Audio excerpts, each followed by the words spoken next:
Okay, let's start class. So let's review where we are. We are discussing or exploring why the United States would want to invade Iran. And so far, we have two good reasons. The first good reason is called the Israel lobby. There are in the Israel lobby millions of Christian Zionists who believe that a conflict in the Middle East, especially between Israel and Iran, will bring Jesus back to earth. They want their God, Jesus, to return to earth, and they believe that a war in the Middle East will force him to return. Okay, that's the first reason. Second reason is the idea of empire. America is an empire, and as an empire, it has a lot of privileges. For example, it can just print as much money as it wants, right? US dollars. Right now, America is $34 trillion in debt, and the debt is growing by $1 trillion every 2 months. America can do this as long as it is an empire, as long as people fear America.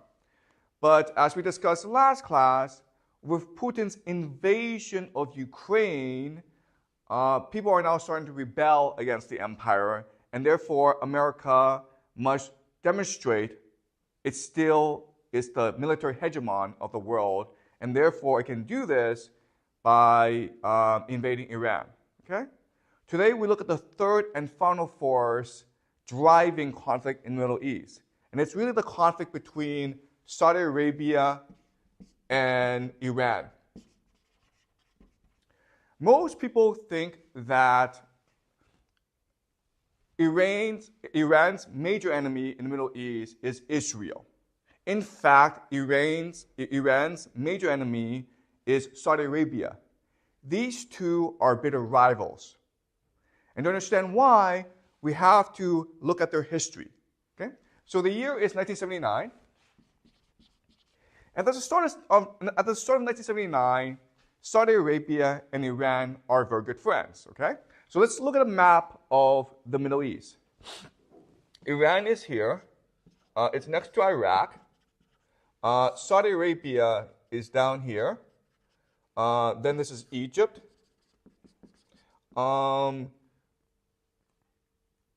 You have Yemen here, Oman. This is the Strait of Hormuz. And this is the Suez Canal, okay? The Red Sea, basically. And in 1979, Saudi Arabia and Iran were very good friends. They had a lot of similarities. They were both monarchies. They were ruled by a king. They were secular. They relied on American power to defend itself. And they were both oil exporters, both very prosperous oil exporters. But then, in 1979, a political earthquake radically changed the landscape of the Middle East. In 1979, there was a bottom-up revolution called the Islamic Revolution. Before 1979, there was a general consensus agreement in the Middle East that religion and politics would be separated. But in 1979, the people in Iran demanded three things. Okay? First, they demanded that they will not be ruled by a king. Okay? That's the first demand. Second is that the U.S. should not interfere in domestic politics. Remember that before the king, the Shah, was supported by the American military. And the third demand is that as a Muslim people, as people who believe in the Islamic religion, the government should be focused on Islamic law. Okay? So, in a referendum, 98% of the people of Iran voted to install an Islamic republic to replace their monarchy. And this was completely unexpected, and this caused an earthquake throughout the Middle East. In November of 1979, 600 religious extremists tried to besiege Mecca, okay? Mecca is the holiest city in the Islamic religion because it's the birthplace of the Prophet Muhammad. 600 extremists tried to take the city over and demand three things, okay? That the Saudi Arabian monarchy should abdicate. The United States should remove itself from the internal affairs of Saudi Arabia, and Saudi Arabia should be governed by Islamic law. Now, this revolt was crushed by the military, but from that day on, Iran and Saudi Arabia became bitter enemies because they were both trying to install their vision of Islam on the Middle East. Okay? So this rivalry between Iran and Saudi Arabia took three forms. Okay?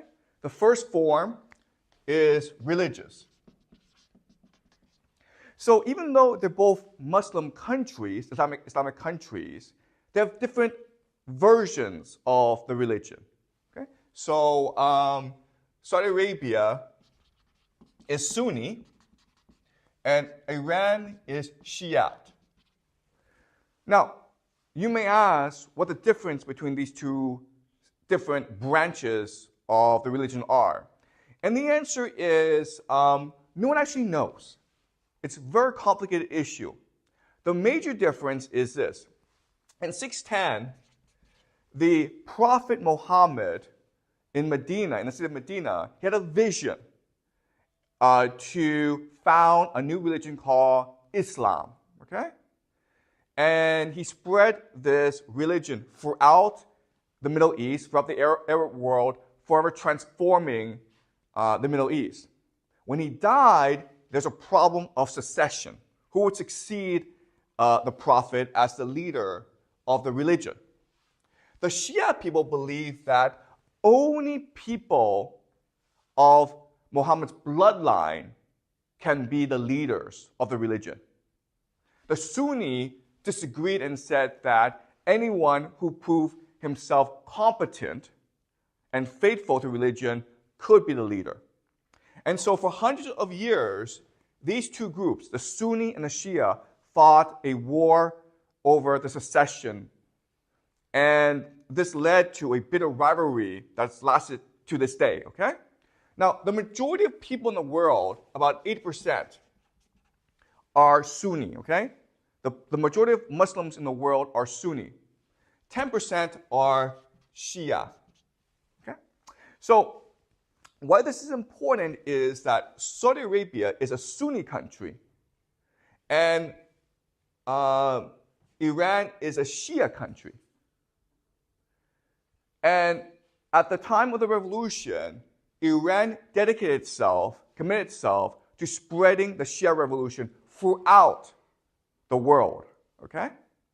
Now, Saudi Arabia considers itself the leader of the Islamic world because it is home to both Mecca and Medina, which are the two holiest cities in the entire Islamic religion. As you may know, there's a requirement that as a Muslim, you must take a Hajj, a pilgrimage, to Mecca and Medina once in your lifetime. Okay? And because Saudi Arabia controls Mecca and Medina, that's really the source of Saudi Arabia's authority over the Islamic world. Iran argues that because Saudi Arabia is ruled by a king, that's anti-Muslim. And because the United States is defended by the US military, that's also anti-Muslim. Saudi Arabia is a heresy. Okay? So Iran is dedicated itself to subverting Saudi Arabia's authority. Okay, so does this all make sense so far? Okay. Now, Saudi Arabia is Sunni, and it practices the most extreme form of Sunni religion called Wahhabism. Okay, Wahhabism. In 1744, the Wahhabis, okay, which again are the most extreme Islamic group, made an alliance with the Al Saud family of Saudi Arabia. And the agreement was this, that the Wahhabism would become the national religion of Saudi Arabia, and the Wahhabis would swear allegiance to the Al Saud family. Okay? But in the 1930s, oil was discovered in Saudi Arabia. In fact, Saudi Arabia proved to have the most valuable oil resources in all the world, okay? And at that time, as the world was modernizing, oil was becoming more and more important. And so that made Saudi Arabia extremely wealthy. And as it became more and more wealthy, it tried to become more Western, more secular, more progressive, more modern, which brought it into conflict with the Wahhabis, okay? Now, Wahhabism accounts for 20 to 40% of all the people in Saudi Arabia. So it is a very significant group. More important, Wahhabi people tend to be extremely fanatical.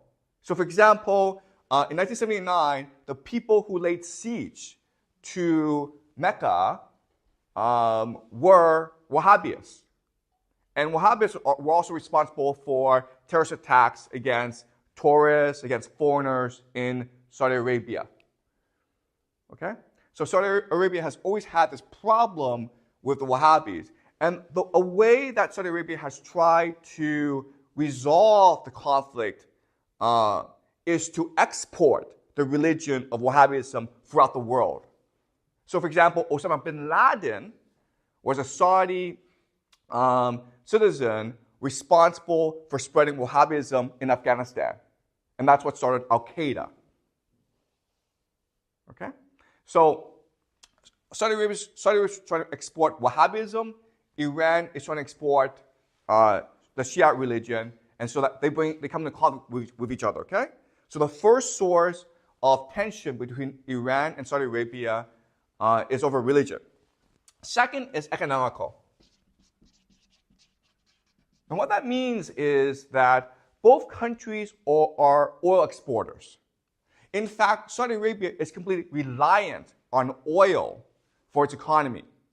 40% of Saudi Arabia's economy, GDP, is based on oil exports. Saudi Arabia is number one oil exporter in the world, okay?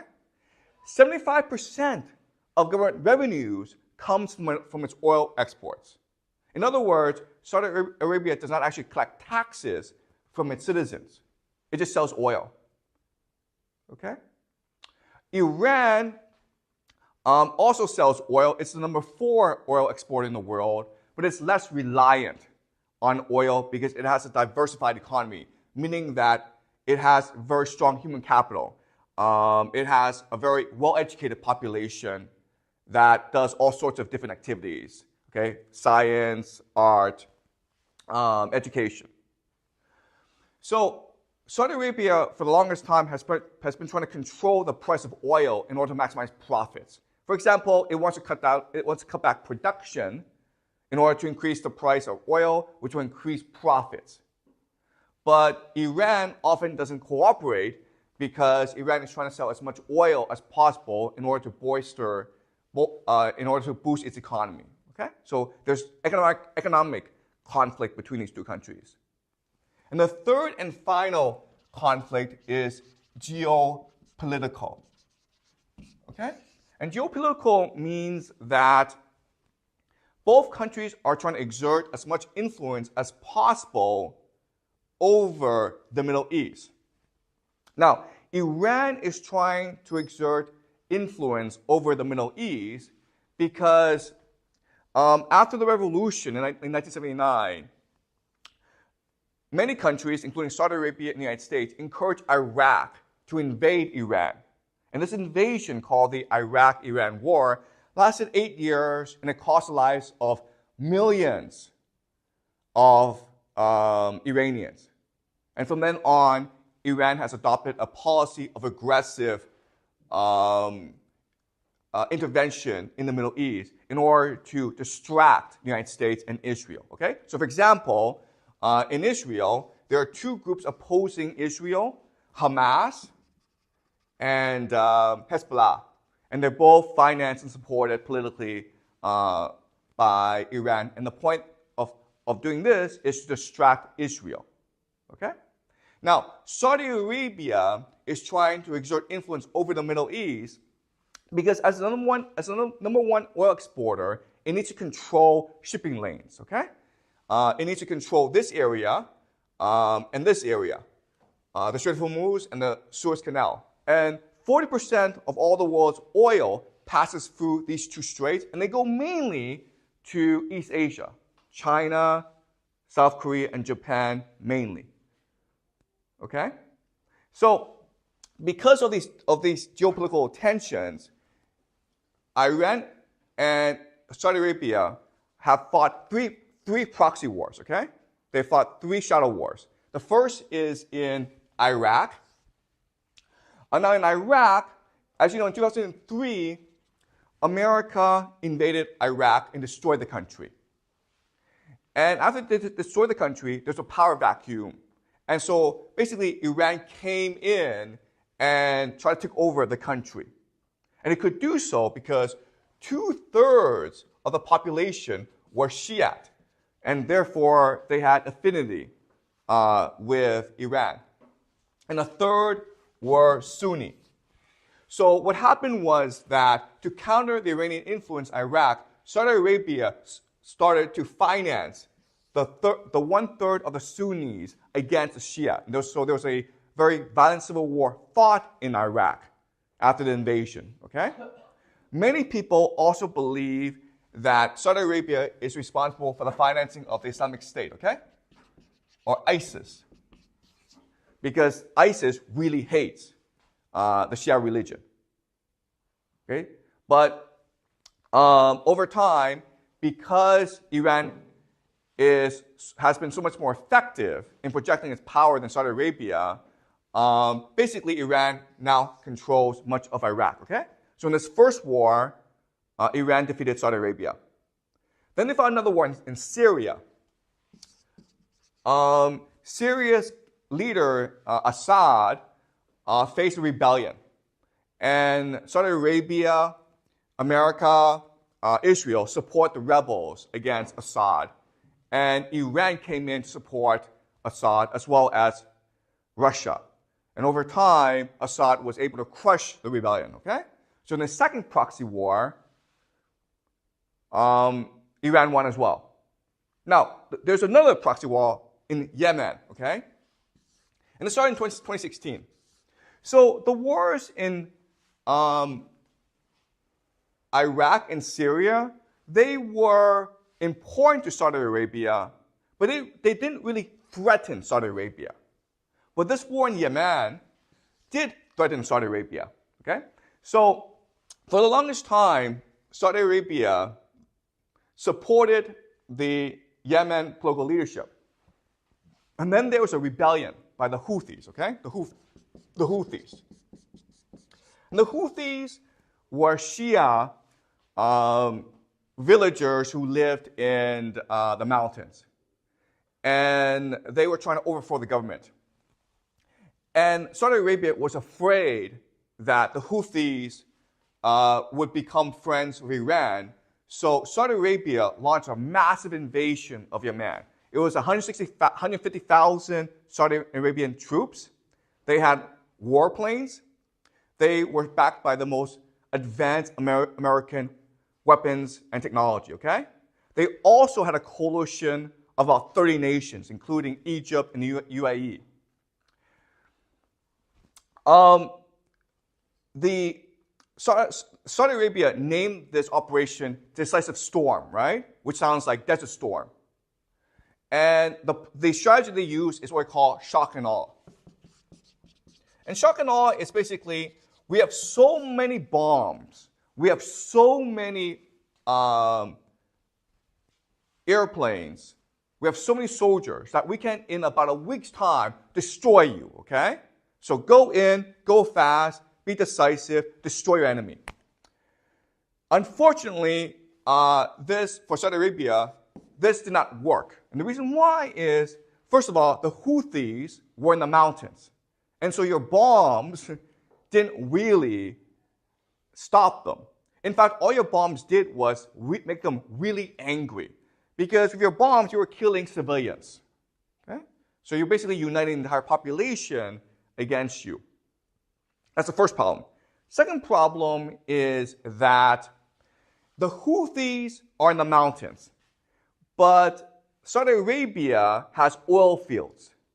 And guess what, guys? It's really, really easy to blow up oil fields. Okay? So that's what the Houthis are doing. They were sending like these cheap drones. They might cost $1,000, $10,000. And they would blow up oil fields and ports. Okay? Saudi Arabia has another problem, okay? Saudi Arabia has no fresh water. It's in the desert. It is a desert. No water, guys. No rivers. So it relies entirely on desalination plants. Okay? And this is extremely impressive technology, right? It takes salt water, seawater, and turns it into fresh water. It's very impressive. But it's all on the coast. And guess what, guys? The coast, so Iran can blow up these plants, and the Houthis can blow up these plants as well. Okay? So Saudi Arabia basically lost this war because the Houthis could inflict massive economic damage on Saudi Arabia. So from this war, Saudi Arabia learned three things, okay? The first thing it learned is that if it wants to defeat their enemies, the Houthis, the Syrians, and the Iraqis, they also need to be able to defeat Iran. Okay? That's the first thing they learned. Second thing they learned is that their economy is extremely vulnerable to attack. At any point, Iran, with its missiles and drones, could destroy the entire Saudi Arabian economy, okay? It can easily blow up all the oil fields and the desalination plants. So the third thing that Saudi Arabia learned from all this is we really need America to fight Iran for us. In the long term, that's the only way we're going to survive as a nation. Okay? We need to defeat Iran. And we can't do it by ourselves. We need America to do it for us. Okay? Unfortunately, for Saudi Arabia, in 2001, 9/11 happened, right? 15 of the 19 hijackers were citizens of Saudi Arabia, which meant that America was very unhappy with Saudi Arabia. Okay? Americans didn't like Saudi Arabia. Americans also knew that there were a lot of human rights abuses in Saudi Arabia. The other thing that happened is in 2003, America invaded Iraq. Saudi Arabia tried to exert as much influence as possible in Washington, D.C. to stop the war. Because they knew that if America invaded Iraq, it would make Iran more powerful. Now, as you know, Saudi Arabia could not stop the war. Okay? In 2008, Barack Obama came into office. And Barack Obama's understanding of the world was that, okay, the Middle East is a complete mess. And it's hopeless. I don't really want to deal with the Middle East. Plus, China is rising. The main threat to American power in the future will be East Asia. So he proposed something called the Asia pivot, which is to transfer American military resources from the Middle East to East Asia to counter the threat of China. But to do that, you needed to reduce tensions in the Middle East. And so in 2015, he made a deal with Iran called the Iran nuclear deal. And the deal was basically, Obama said to Iran, listen, I know you're trying to develop nuclear weapons. Okay? So what we're going to do is, if you promise to not develop nuclear weapons, we will lift economic sanctions on you so that you can prosper. And Iran said yes, okay? And this really scared Saudi Arabia. Because if America leaves the Middle East and brokers a peace with Iran, then Saudi Arabia would be extremely vulnerable, okay? So Saudi Arabia became very, very desperate.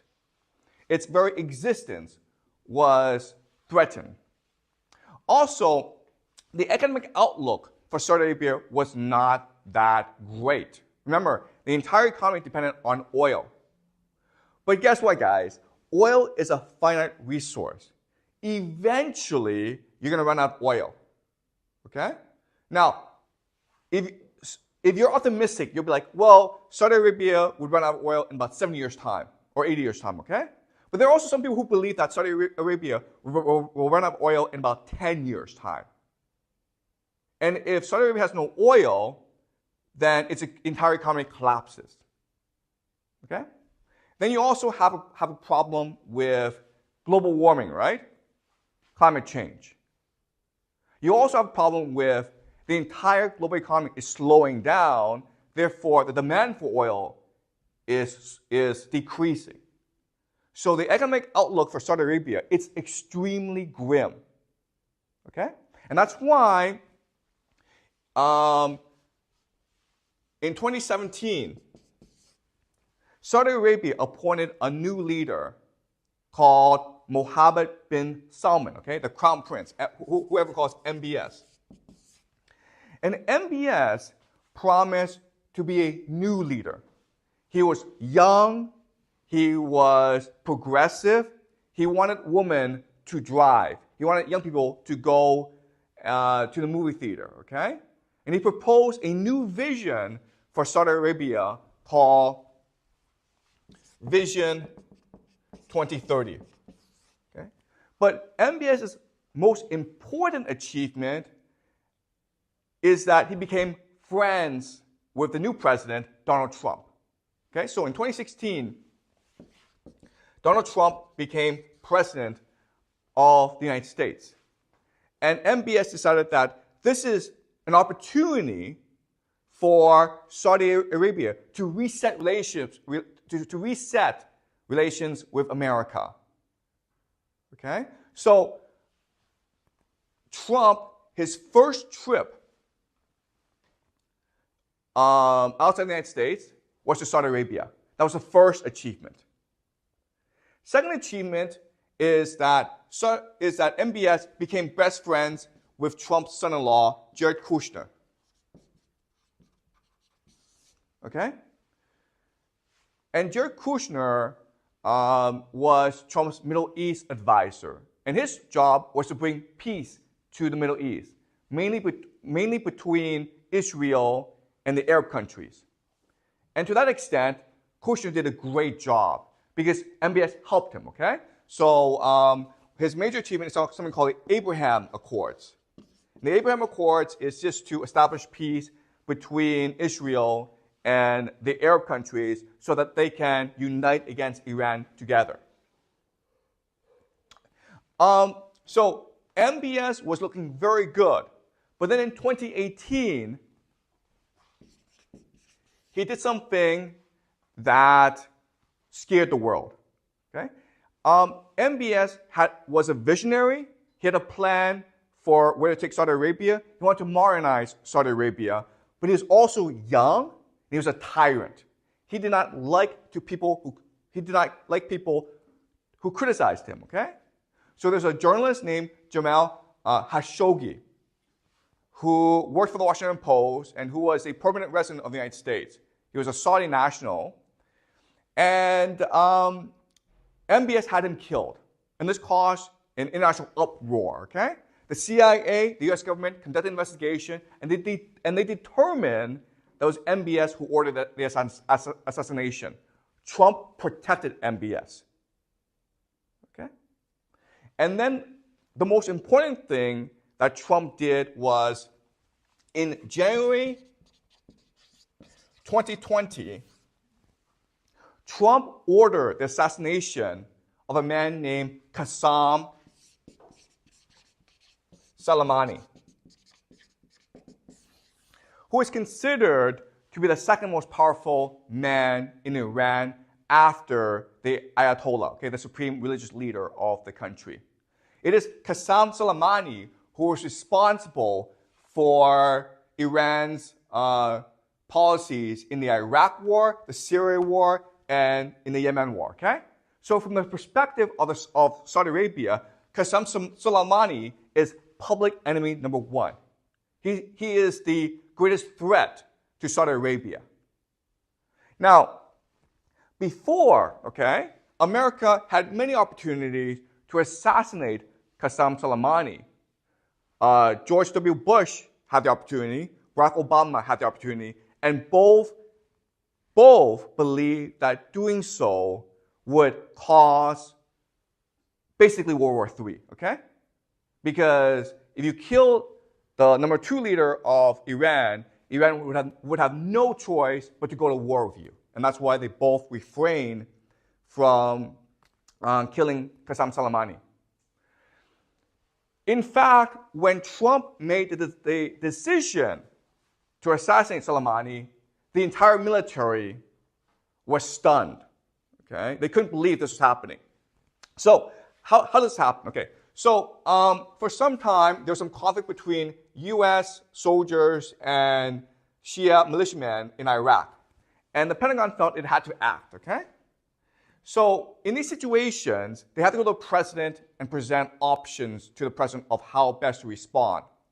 And usually, the Pentagon will design the choices so that the president does what the Pentagon thinks is best, okay? So an example is that if I'm the military and I go to Trump, I give you 3 choices, okay? The first choice is A, 1, let's do nothing, okay? 2 is what you should do. And 3 is let's blow up the world. Okay? So when I present these 3 options to you, you as a president, being wise and strategic, will obviously always pick option 2, right? What you should do, what the military suggests you should do, okay? Unfortunately, in this instance, Trump chose option 3. Let's blow up the world, guys. And so they assassinated Qasem Soleimani, okay? So, in other words, it is very likely that if Trump stayed a second term, the United States would have gone to war with Iran, given how things were progressing. Okay?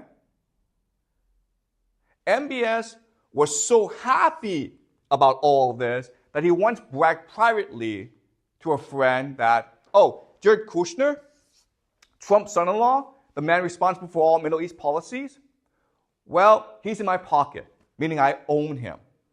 Okay? And the evidence that suggests this is that after Trump left office, after Jared Kushner left office, Jared Kushner set up a private equity fund. And MBS and the Saudi government invested $2 billion into the fund. Okay? Does that make sense? So,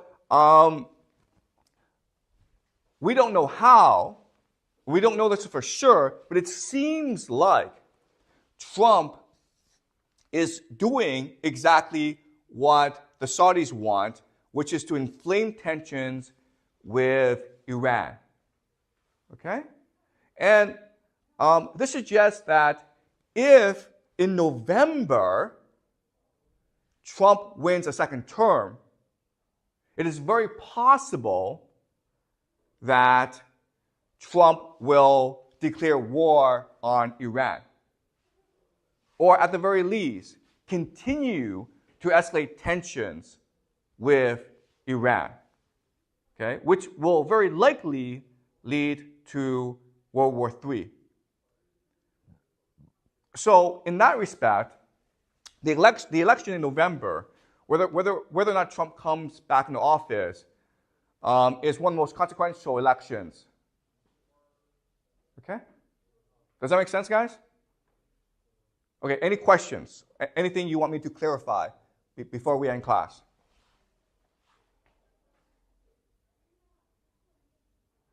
Okay, so what we will do next class is figure out if Trump will win in November. And I will make the argument to you that it is almost very certain, very likely, that he will win in November. Okay? So we will examine why next class.